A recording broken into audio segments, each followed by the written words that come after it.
Swastiastu. Assalamualaikum warahmatullahi wabarakatuh. Salam sejahtera bagi kita semua. Shalom Om Namo Buddhaya dan salam harmoni. Selamat pagi Ibu dosen yang saya hormati dan juga rekan-rekan yang saya banggakan. Pada pagi hari ini saya akan memandu jalannya presentasi kelompok kami dengan materi langkah-langkah prosedural penyusunan kurikulum. Adapun kelompok kami beranggotakan next. Baik. Yang pertama ada Niputu Wina Mondayani dengan NIM 22130111062 dari kelas 2A. Yang kedua ada Nikadek Santia Kusuma dengan NIM 22130111073 dari kelas 2B. Yang ketiga ada Dewa Made Krisna Dharma Putra dengan NIM 22130111000 dari kelas 2C. Yang keempat ada Nikomang Sepiani dengan NIM 22130111003 dari kelas 2C. Yang kelima ada Igusti Ayu Hari Setiadewi dengan NIM 22130111029 dari kelas 2D. Yang keenam ada Nikadek Yuni Cornelia Dewi dengan NIM 22130111051 dari kelas 2E. Yang ketujuh ada Nikomang Anggun Sugiantari dengan NIM 22130111056 dari kelas 2E. Dan yang kedelapan, yang terakhir saya sendiri, Niwayani Shaluna Prasnagita Cahyani dengan NIM 22130111096 dari kelas 2E. Di sini saya akan menjelaskan pengertian kurikulum. Kurikulum merupakan sebuah acuan pendidikan untuk sekolah dan institusi lainnya. Adapun kurikulum menurut ahlinya, yang pertama ada kurikulum menurut Inlaw, yaitu kurikulum adalah usaha menyeluruh yang dirancang oleh pihak sekolah untuk membimbing murid untuk memperoleh hasil pembelajaran yang sudah ditentukan. Selanjutnya, kurikulum menurut Goodwin Carter, yaitu kurikulum merupakan kumpulan kursus atau urutan pelajaran yang sistematik. Yang ketiga, kurikulum menurut Buchem, yaitu dokumen tertulis yang mengandung isi mata pelajaran yang diajarkan kepada peserta didik melalui berbagai mata pelajaran, pilihan disiplin ilmu, rumusan masalah dalam kehidupan sehari-hari. Next.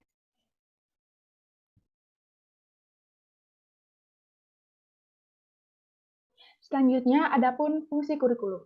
Fungsi kurikulum dalam proses pendidikan yaitu sebagai sarana dalam mengukur kemampuan pribadi dan konsumsi pendidikan. Adapun fungsi kurikulum sebagai berikut. Yang pertama, fungsi kurikulum bagi anak didik.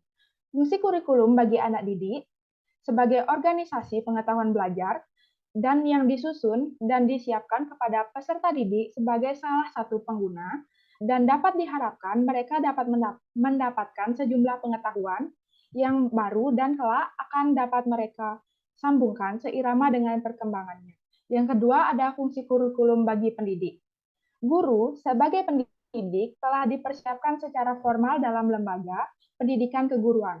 Seorang pendidik sudah dibekali pengetahuan tentang asal dari teori-teori pendidikan anak, seperti perkembangan suatu kurikulum, ilmu jiwa, strategi dalam belajar dan mengajar. Yang ketiga, ada fungsi kurikulum bagi kepala sekolah atau pembina sekolah.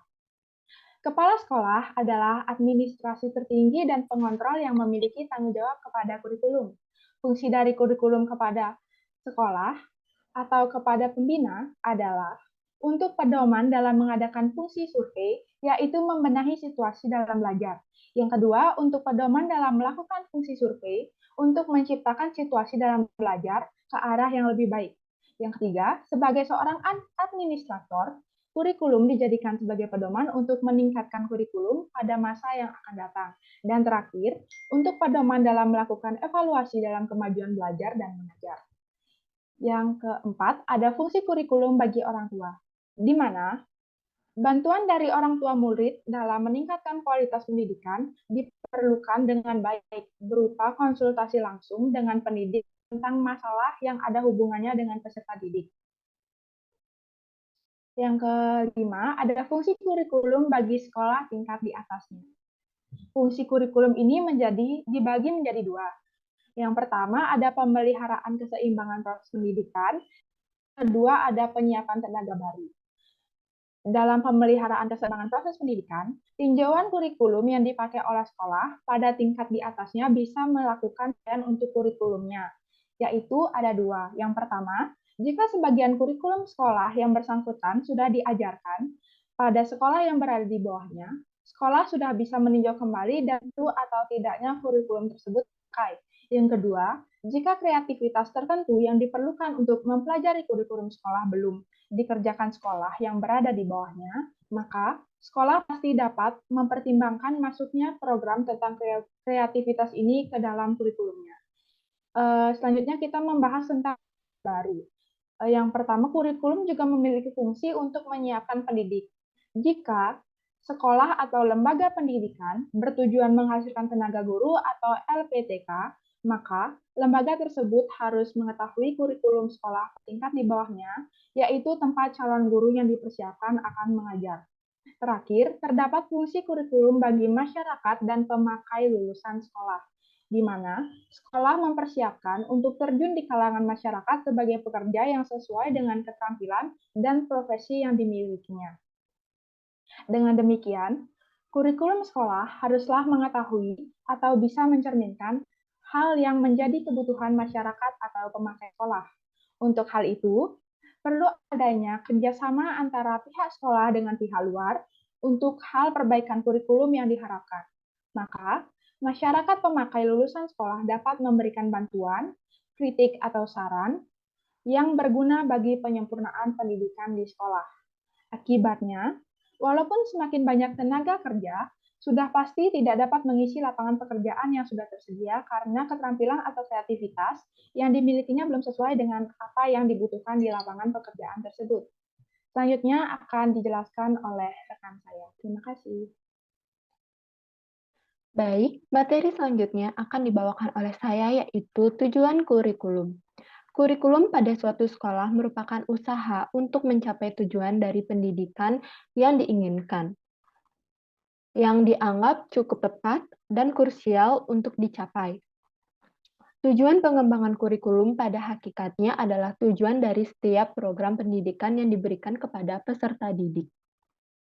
Kurikulum disusun di perguruan tinggi memiliki tujuan yaitu menghasilkan lulusan yang sesuai dengan keinginan lembaga. Maka dari itu, tujuan kurikulum merupakan salah satu bagian yang harus diperhatikan dalam pengembangan kurikulum. Di Indonesia ada 4 tujuan pendidikan utama secara hierarkis, yaitu yang pertama, tujuan pendidikan nasional. Tujuan pendidikan nasional yaitu tujuan dari keseluruhan satuan, jenis, dan kegiatan pendidikan, baik pada jalur pendidikan formal, informal, dan non-formal, dalam konteks pembangunan nasional. Yang kedua, yaitu ada tujuan institusional atau tujuan lembaga. Tujuan institusional yaitu penjabaran dari tujuan pendidikan sesuai dengan jenis dan sifat sekolah atau lembaga pendidikan. Oleh karena itu, setiap sekolah atau lembaga memiliki tujuan institusionalnya masing-masing. Selanjutnya yaitu ada tujuan kurikuler. Tujuan kurikuler merupakan tujuan yang ingin dicapai oleh setiap bidang studi. Tujuan ini dapat dilihat dari garis-garis besar program pembelajaran setiap bidang studi. Yang terakhir yaitu ada tujuan instruksional atau tujuan pembelajaran. Tujuan instruksional itu dibagi menjadi dua, yaitu tujuan instruksional umum dan tujuan instruksional khusus. Tujuan instruksional umum dapat dilihat dari setiap pokok bahasan suatu bidang studi yang ada di dalam garis-garis besar program pembelajaran. Sedangkan tujuan instruksional khusus merupakan penjabaran dari tujuan instruksional umum. Tujuan ini dirumuskan oleh pendidik dengan maksud agar tujuan instruksional umum dapat lebih dispesifikasikan dan mudah diukur tingkat ketercapaiannya. Baik, materi selanjutnya yaitu landasan pengembangan kurikulum. Landasan pengembangan kurikulum dibagi menjadi 4 landasan, yaitu yang pertama landasan filosofis, yang kedua landasan psikologis, yang ketiga landasan sosiologis, dan yang terakhir yaitu landasan pengetahuan dan teknologi. Baik, materi ini akan dijelaskan oleh teman saya. Terima kasih. Baik, di sini saya akan melanjutkan materi mengenai landasan pengembangan kurikulum. Nah, yang pertama saya akan menjelaskan mengenai landasan filosofis. Nah, landasan filosofis dalam pengembangan kurikulum adalah asumsi-asumsi maupun rumusan yang diperoleh dari hasil berpikir secara mendalam, analistik, logis, dan sistematik saat merencanakan, membina, melaksanakan, dan mengembangkan kurikulum. Nah, secara pokok, unsur-unsur kurikulum itu ada 4 komponen utama, yaitu tujuan, isi, metode ataupun proses, dan keempat yaitu evaluasi. Nah, terdapat 3 pokok pendekatan filosofis yang sangat mempengaruhi dan menjadi dasar pertimbangan dalam pengembangan pendidikan atau kurikulum. Yang pertama ada filsafat idealisme, yang kedua ada filsafat realisme, dan yang terakhir ada filsafat pragmatisme. Nah, landasan selanjutnya adalah landasan psikologi. Landasan psikologi yaitu ilmu yang mempelajari tingkah laku manusia dalam hubungannya dengan lingkungan. Dan kurikulum yaitu upaya menentukan program pendidikan yang digunakan untuk mengubah perilaku manusia. Maka dari itu, melalui penerapan landasan psikologi dalam pengembangan kurikulum agar upaya pendidikan yang dilakukan dapat menyesuaikan dengan hakikat peserta didik, baik dari penyesuaian dari segi materi ataupun bahan yang harus disampaikan, penyesuaian dari segi proses penyampaian atau pembelajaran, dan penyesuaian dari unsur-unsur upaya pendidikan lainnya. Pada dasarnya, ada 2 jenis psikologi yang harus dijadikan sumber pemikiran dalam mengembangkan kurikulum, yaitu yang pertama ada psikologi pengembangan dan yang kedua ada psikologi belajar. Nah, psikologi perkembangan adalah ilmu atau studi yang mengkaji perkembangan manusia beserta kecenderungan perilaku yang ditunjukkan. Sedangkan psikologi belajar adalah suatu pendekatan atau studi yang mengkaji bagaimana manusia umumnya melakukan proses belajar. Sekian pemaparan materi dari saya, dilanjutkan oleh rekan saya. Baik, di sini saya akan melanjutkan materi tentang landasan sosiologi dalam pengembangan kurikulum. Landasan sosiologi kurikulum adalah asumsi-asumsi yang berasal dari masyarakat yang dijadikan titik tolak dalam pengembangan kurikulum. Sosiologi dalam pembahasannya mencakup secara garis besar akan pengembangan masyarakat dan budaya yang ada pada setiap ragam masyarakat yang ada di Indonesia pada saat ini. Karena beraneka ragamnya budaya masyarakat yang ada di Indonesia, sehingga kurikulum dalam perumusannya juga harus menyesuaikan pada budaya masyarakat yang akan dijadikan sebagai objek pendidikan dan penerimaan dari hasil pendidikan tersebut. Selanjutnya, saya akan membahas tentang landasan iptek dalam pengembangan kurikulum. Berkembangnya apa yang disebut cyberteaching atau pembelajaran maya, yaitu proses pembelajaran yang dilakukan dengan menggunakan internet. Istilah lain yang makin populer pada saat ini yaitu pembelajaran e-learning. E-learning yaitu suatu model pembelajaran dengan menggunakan media teknologi komunikasi dan informasi, khususnya internet. Penggunaan teknologi komunikasi dan informasi dalam penyampaian pembelajaran dalam jangkauan luas yang berlandaskan 3 kriteria, yaitu yang pertama, e-learning merupakan jaringan dengan kemampuan untuk memperbaharui, menyimpan, dan juga membagi materi pembelajaran atau informasi kepada siswa dan juga mahasiswa. Yang kedua, pengiriman sampai pengguna terakhir melalui komputer dengan menggunakan teknologi internet dan standar. Dan yang ketiga, memfokuskan pada pandangan yang paling luas tentang pembelajaran di balik paradigma pembelajaran tradisional. Sejalan dengan pengembangan teknologi informasi dan komunikasi itu sendiri, pengertian e-learning menjadi lebih luas, yaitu di mana e-learning adalah pembelajaran yang pelaksanaannya didukung oleh jasa teknologi seperti telepon, audio, dan juga komputer. Dalam hal ini, teknologi pembelajaran bisa dipahami sebagai suatu proses yang kompleks dan terpadu. Baik, presentasi akan dilanjutkan oleh rekan saya. Terima kasih. Selanjutnya, saya akan melanjutkan presentasi dari teman saya, yaitu hakikat perencanaan kurikulum. Yang pertama yaitu pengertian perencanaan kurikulum, kemudian karakteristik perencanaan kurikulum, fungsi perencanaan kurikulum, asas-asas perencanaan kurikulum, kondisi perencanaan kurikulum, dan yang terakhir yaitu model perencanaan kurikulum.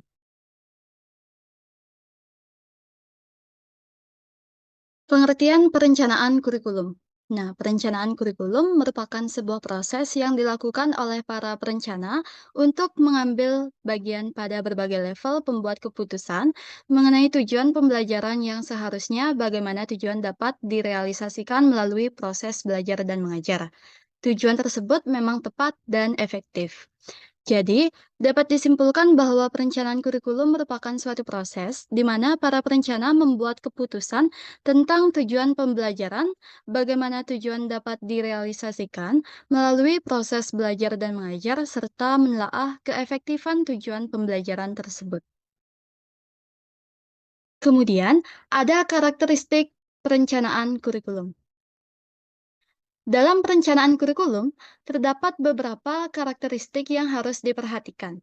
Nah, adapun aspek-aspek yang menjadi karakteristik perencanaan kurikulum, yaitu yang pertama, perencanaan kurikulum dibuat dengan konsep jelas tentang berbagai hal yang menjadikan kehidupan menjadi lebih baik. Karakteristik masyarakat sekarang dan masa depan, serta kebutuhan dasar manusia. Yang kedua yaitu perencanaan kurikulum dibuat dalam kerangka kerja yang komprehensif, yang mempertimbangkan dan mengoordinasi unsur esensial, belajar mengajar, serta efektif. Yang ketiga yaitu dengan keahlian profesional, di mana pendidik berhak dan bertanggung jawab mengidentifikasikan program sekolah untuk pencapaian tujuan pendidikan. Masyarakat boleh saja memberikan saran, namun keputusan akhir ada pada pendidik. Masyarakat luas mempunyai hak dan tanggung jawab untuk mengetahui berbagai hal yang ditunjukkan bagi anak-anak mereka melalui perumusan tujuan pendidikan. Berkaitan dengan hal ini, para pendidiklah yang berkewajiban untuk memberitahu hal tersebut. Yang kelima, yaitu perencanaan serta pengembangan kurikulum sangat efektif apabila mampu dikerjakan bersama, dikarenakan adanya keberagaman unsur-unsur dalam kurikulum yang menuntutnya adanya keahlian secara luas. Yang keenam yaitu sekolah harus memfasilitasi masalah yang terkait dengan kurikulum dan mendukung adanya kegiatan mengenai perbaikan tentang kurikulum. Yang ketujuh yaitu adanya proses partisipasi kooperatif tetap dilakukan untuk kegiatan perencanaan kurikulum, utamanya keterkaitan masyarakat serta para siswa mengenai perencanaan kegiatan belajar mengajar yang lebih spesifik. Yang kedelapan yaitu mengenai perencanaan kurikulum. Haruslah diadakan evaluasi di mana secara berlanjut terhadap seluruh aspek pembuatan keputusan kurikulum yang seharusnya berkaitan dengan analisis proses serta konten kegiatan dari kurikulum tersebut. Kemudian yaitu fungsi perencanaan kurikulum. Perencanaan memerlukan pembuatan keputusan yang baik dan benar, dengan argumen yang jelas, sistematis, dan sesuai dengan kebutuhan subjek sasaran. Oleh sebab itu, perencanaan kurikulum perlu disusun secara cermat, teliti, menyeluruh, dan rinci. Karena perencanaan kurikulum berfungsi sebagai pedoman berisikan tentang petunjuk jenis serta peserta yang diperlukan, cara penyampaiannya, tindakan yang harus dilakukan, sumber dana, tenaga, peralatan yang diperlukan, dan evaluasi untuk mencapai tujuan. Yang kedua yaitu sebagai penggerak roda atau pencipta perubahan pada organisasi. Perencanaan kurikulum yang matang perlu dilakukan untuk membuat kebijakan dan keputusan yang baik dan relevan nantinya. Yang ketiga yaitu merupakan optimalisasi untuk meningkatkan keefektifan dan keefisienan memecahkan masalah persoalan pendidikan, di mana hal tersebut dapat ditentukan jenis serta bentuk tindakan pendidikan pantas dilakukan di masa depan atau tidak. Yang terakhir yaitu perencanaan kurikulum berfungsi sebagai motivasi untuk melaksanakan sistem pendidikan efektif dan efisien, sehingga mencapai hasil yang lebih optimal. Selanjutnya, presentasi akan dilanjutkan oleh teman saya. Nah, di sini saya akan melanjutkan presentasi dari teman-teman saya, yaitu mengenai asas-asas perencanaan kurikulum. Perencanaan kurikulum disusun berdasarkan asas-asas sebagai berikut. Yang pertama, objektivitas. Kurikulum mempunyai tujuan jelas dan spesifik yang berdasarkan tujuan pendidikan nasional. Yang kedua itu ada keterpaduan. Perencanaan kurikulum menggabungkan antara sumber dan jenis semua disiplin ilmu, keterkaitan sekolah dan masyarakat, keterkaitan internal, juga keterkaitan dalam proses penyampaiannya. Yang ketiga yaitu ada manfaat. Perencanaan kurikulum menyediakan pengetahuan dan keterampilan sebagai bahan masukan untuk pengambilan keputusan dan tindakan, serta bermanfaat sebagai acuan strategis dalam penyelenggaraan pendidikan. Yang keempat yaitu ada efisiensi dan efektivitas. Perencanaan kurikulum tersusun didasarkan oleh prinsip keefektifan biaya, tenaga, waktu, dan keefektifan untuk menggapai tujuan pendidikan nasional. Yang kelima yaitu ada kesesuaian. Perencanaan kurikulum menyesuaikan terhadap peserta didik, keterampilan tenaga pendidik, keunggulan IPTE, dan perkembangan dalam masyarakat. Yang keenam yaitu ada kemudahan. Perencanaan kurikulum harus bisa memberikan kemudahan untuk pemakaiannya yang memerlukan pedoman berbentuk bahan kajian dan metode dalam melakukan proses belajar mengajar. Yang ketujuh yaitu berkesinambungan. Perencanaan kurikulum dicatat secara berkesinambungan sejalan dengan tahap-tahap dan jenis jenjang satuan pendidikan. Yang kedelapan yaitu ada pembakuan. Perencanaan kurikulum dibakukan sesuai dengan jenjang dan jenis satuan pendidikan sejak dari pusat, provinsi, dan kabupaten. Yang terakhir yaitu ada mutu. Perencanaan kurikulum mengandung pembelajaran yang bermutu sehingga bisa meningkatkan mutu belajar dan kualitas lulusan secara keseluruhan. Oke, next. Baik, selanjutnya kita akan lanjut ke materi berikutnya, yaitu mengenai kondisi perencanaan kurikulum.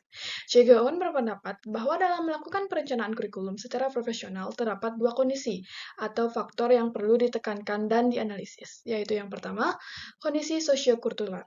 Kalian profesional manajerial menuntut kemampuan untuk bisa mengelola atau memanfaatkan sejumlah sumber di masyarakat untuk dijadikan sebagai narasumber. JGON menjelaskan adanya keterkaitan behavior science karena aktivitas pendidikan adalah kegiatan behavioral di mana terjadi banyak interaksi sosial antara murid terhadap murid terhadap guru, atau murid juga guru terhadap lingkungannya. Yang kedua yaitu ada ketersediaan fasilitas. Adanya penyebab kesenjangan di antara perencanaan kurikulum terhadap guru sebagai praktisi karena kurikulum tersebut dirancang tanpa melibatkan guru. Terlebihnya, para perencanaan tidak melihat kesiapan guru-guru di lapangan. Oleh sebab itu, JGON menjelaskan perlu adanya pendekatan from the bottom up, yakni pengembangan kurikulum yang asalnya dari bawah ke atas. Oke, next. Baik, untuk materi selanjutnya yaitu mengenai model perencanaan kurikulum. Perencanaan kurikulum merupakan kegiatan kompleks yang berkaitan dengan pengambilan keputusan.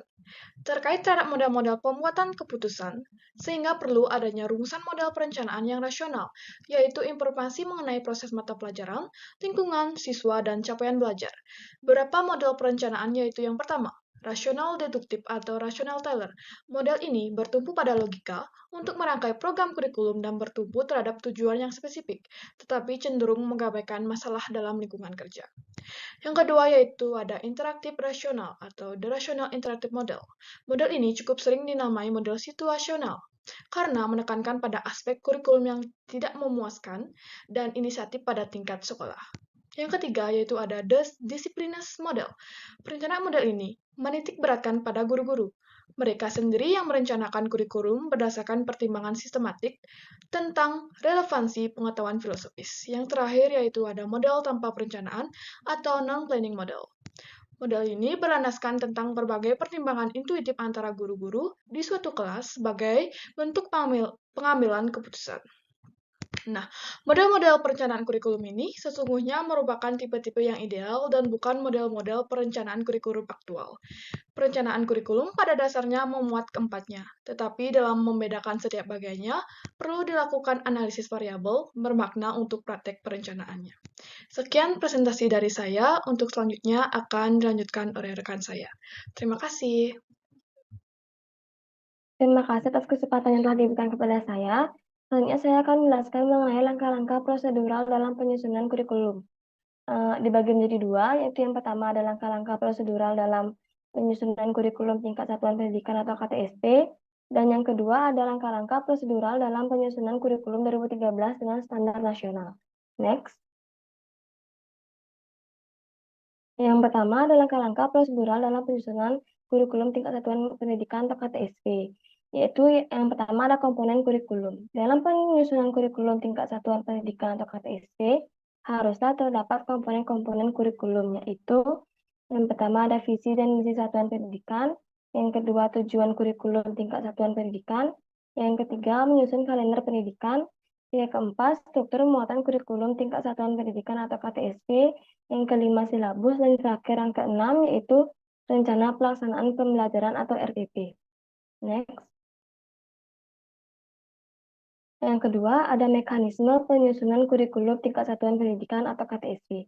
Dalam penyusunan kurikulum tingkat satuan pendidikan atau KTSP, sekolah perlu mengikuti langkah-langkah yang logis dan sistematis. Jabaran tiap-tiap langkah teknis dalam penyusunan KTSP tersebut sebagai berikut. Yang pertama ada membentuk tim penyusun KTSP, yang kedua ada analisis konteks dan kebutuhan, yang ketiga ada penentuan aspek khusus dalam rancangan kurikulum, yang keempat ada penyusunan dokumen 1 KTSP, yang kelima ada penyusunan dokumen 2 KTSP, yang keenam ada revisi dan finalisasi, dan yang terakhir yaitu yang ketujuh ada pengesahan. Next. Selanjutnya yang kedua yaitu langkah-langkah prosedural dalam penyusunan kurikulum 2013 dengan standar nasional. Langkah-langkahnya ada 5, yaitu ada yang pertama penyusunan konsep kurikulum 2013, yang kedua standar penulisan buku kurikulum 2013, yang ketiga pengadaan buku, yang keempat pelatihan guru, dan yang terakhir pendampingan guru dalam bentuk monitoring dan evaluasi. Sekian pemaparan materi saya, selanjutnya akan dijelaskan oleh rekan saya. Terima kasih. Di sini saya akan melanjutkan presentasi dari teman saya mengenai materi penyusunan konsep kurikulum 2013. Secara konseptual, draft kurikulum 2013 dicita-citakan mampu melahirkan generasi muda yang cerdas komprehensif, yaitu tidak hanya cerdas intelektualnya, tetapi cerdas emosi, sosial, dan spiritualnya. Hal ini seperti tampak dengan adanya nilai-nilai karakter yang terdapat di dalam proses pembelajaran.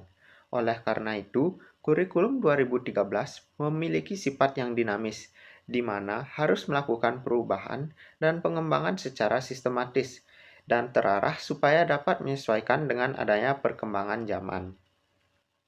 Kurikulum tingkat satuan pendidikan KTSP dikembangkan menjadi kurikulum 2013 atas dasar dari pemikiran tentang tantangan pada masa depan.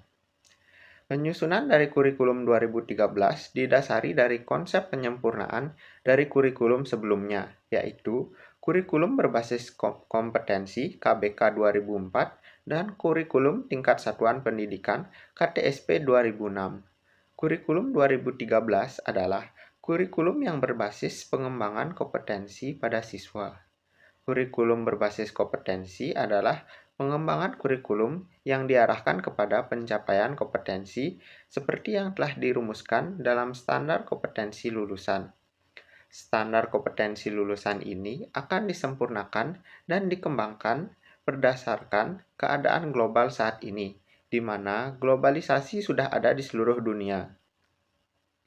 Globalisasi ini sangat mempengaruhi lulusan, di mana lulusannya akan lebih berkualitas dan berkompeten.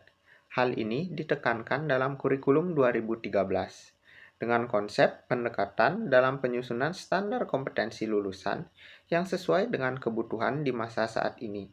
Dengan diterapkannya penyusunan konsep dari kurikulum 2013, maka akan meningkatkan mutu dan hasil pendidikan yang mengarah pada pembentukan karakter dari peserta didik.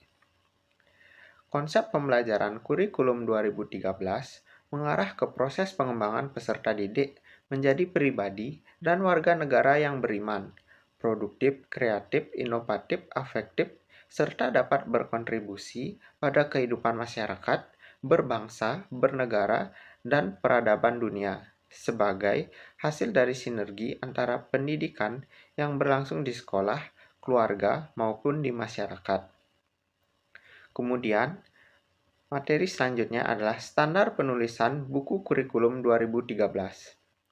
Konsep kurikulum merupakan acuan untuk menulis buku kurikulum 2013 yang harus memenuhi standar sebagai berikut.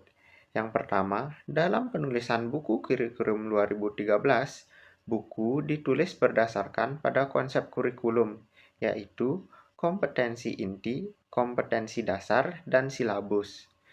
Yang kedua, dalam mengajar, harus ada 2 jenis buku di antaranya sebagai berikut, yaitu yang pertama buku peserta didik. Buku peserta didik, yang dimana buku ini lebih ditekankan pada activity base yang bukan merupakan bahan bacaan, tetapi di setiap buku ini memuat model pembelajaran dan proyek yang akan dilakukan oleh peserta didik. Buku guru, yang dimana memuat panduan untuk guru dalam melakukan pembelajaran materi kepada para peserta didiknya. Kemudian materi pengadaan buku.